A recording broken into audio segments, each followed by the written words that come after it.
Let's talk about how your trauma is directly related to your ability to manifest the life you want, and how not dealing with your trauma will directly cock-block your ability to manifest. My name is Trish Law. I'm a trauma-informed life coach, and I'm here to help you live the best, most authentic life ever. So I think we're just gonna have to lay down what trauma is first. Does that sound good? Everybody kind of clutches their pearls about trauma, and it just goes to show how little we actually understand about this. For the record, most traditional therapists are not trauma-informed, nor are pretty much any doctors. MDs anyway. Trauma is not a mental health issue. Trauma is a nervous system dysregulation. It's basically an emotional form of constipation. It makes it sound a lot less scary, doesn't it? Everybody has trauma. The moment of your birth, you and your mommy experience trauma. And also, for most of us, one of the most beautiful moments in our life. And again, not to speak in absolutes, but you kind of get the gist. So I want to tell you about the reason I'm trauma-informed life coach, because actually it's kind of not really what I do. But if I don't work in that area, I can't actually help people create the life they want. And I'm going to teach you how that works. So trauma is like a lot of misfiled emotional experiences that you've never fully processed, that you've never fully felt. And a lot of it is just awful. And if you don't remember anything consciously, it's okay. Your body remembers everything. In other words, trauma is not a thinking process, it's a feeling process. And trauma is one of these things, if we don't manage it, we start seeing patterns repeat in our life again and again and again, right? So I want to just make this clear that we're all master manifestors. Most of us, because we haven't dealt with our trauma, are seeing patterns again and again in our life because we're manifesting through our wounds and through our survival circuitry, the supercomputer that keeps us alive and also creates patterns so that we can establish the two things our ego needs more than anything. The first thing is certainty, even if it kills us in installments. And the second thing is an identity or relevance or significance that supports the certainty we're used to. And that's where the patterns start. So when we start dealing with our trauma, we start alchemizing and feeling these things, we start to change on a cellular level. And it doesn't immediately mean that we're going to feel better. For most people that start healing, you're going to feel worse before you feel better. A lot like if you decided that you wanted to get physically fit, not just emotionally fit, when you start working with your trainer, you're going to be really sore at first. But after a time, your body gets better at metabolizing these experiences, and it gets easier. It's harder at first, but it gets easier as you go along. So in order for me to fulfill my calling, which is to help people live their best, most authentic life, if I don't deal with their trauma first, I could have them sprinting towards a sunset headed east. I don't work on goals with my clients at all because most of my clients don't know themselves well enough to understand what they truly want. They're more tuned into what society has told them they should want rather than tuning into what they know to be true about themselves. Does that make sense?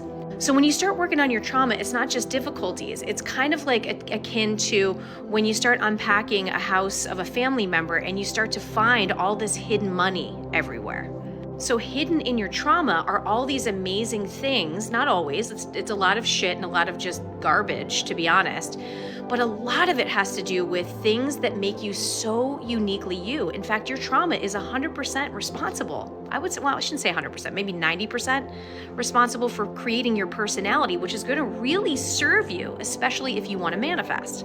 So long story short, every single person on the planet, whether they've dealt with their trauma or not, is a master manifester. Most people are just manifesting through their survival circuitry, and it's all automated, so they're manifesting exactly what they don't want because they're stuck in a certainty loop that keeps them kind of in that identity, in that emotional state, and they keep repeating it again and again and again, right? So in order to manifest on a conscious level, you've got to become aware of that and you've got to deal with it. So what I say to people, what I actually do is I'm a mechanic that specializes in getting their engines, their human experience engine, to operate really, really well. And that engine is their emotional experience, specifically working in their trauma first. So imagine there's a lot of sludge in their engine, right? And their engine keeps seizing. What I do is I help them clear that sludge out so that engine is running beautifully.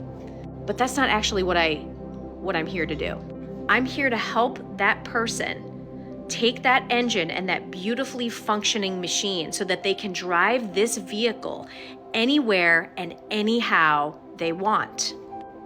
Does that make sense?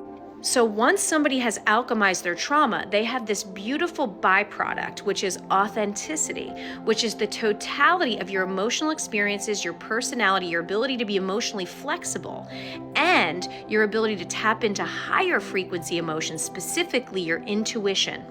Now, your heavy emotions and your intuitive experiences are connected to the same string. They're all just frequencies. So what I have a tendency to see when I work with my clients that have worked on their engine and are beginning to direct the vehicle, the human body, in the way that they want, they're starting to manifest at an extremely, extremely powerful level. So truthfully, the only reason I'm trauma informed is to help people kind of clean up their engines so I can help them fucking manifest the life that they want. Manifestation is a frequency. If we manifest from survival mode, right? If we're manifesting for survival mode, we're going to create a survival-based reality. But when we start to heal and we start to get emotionally flexible and we start to reframe our belief systems and we start to clean up that engine and we look at our value systems and we update those and we start to say to ourselves, well, maybe I'm not that much of a piece of shit after all. And you actually start believing it, buckle the fuck up. Your ability to manifest what you want is directly related to your ability to process your trauma. You got to work on your engine first because you want to manifest through your authenticity, not what society has told you. You want to manifest from what comes inside of you. Every answer you will ever need about yourself will come from inside of you, including your trauma. My favorite thing to do is to celebrate my clients driving that vehicle and creating the lives that they want. It never gets old. I never get sick of it. I will never stop teaching it. I don't care where I am. I don't care how old I am. I will never shut the fuck up about this. And if you stick with me, I will teach you everything I know. I love you. I'm proud of you. Keep doing your work. I'll see you tomorrow.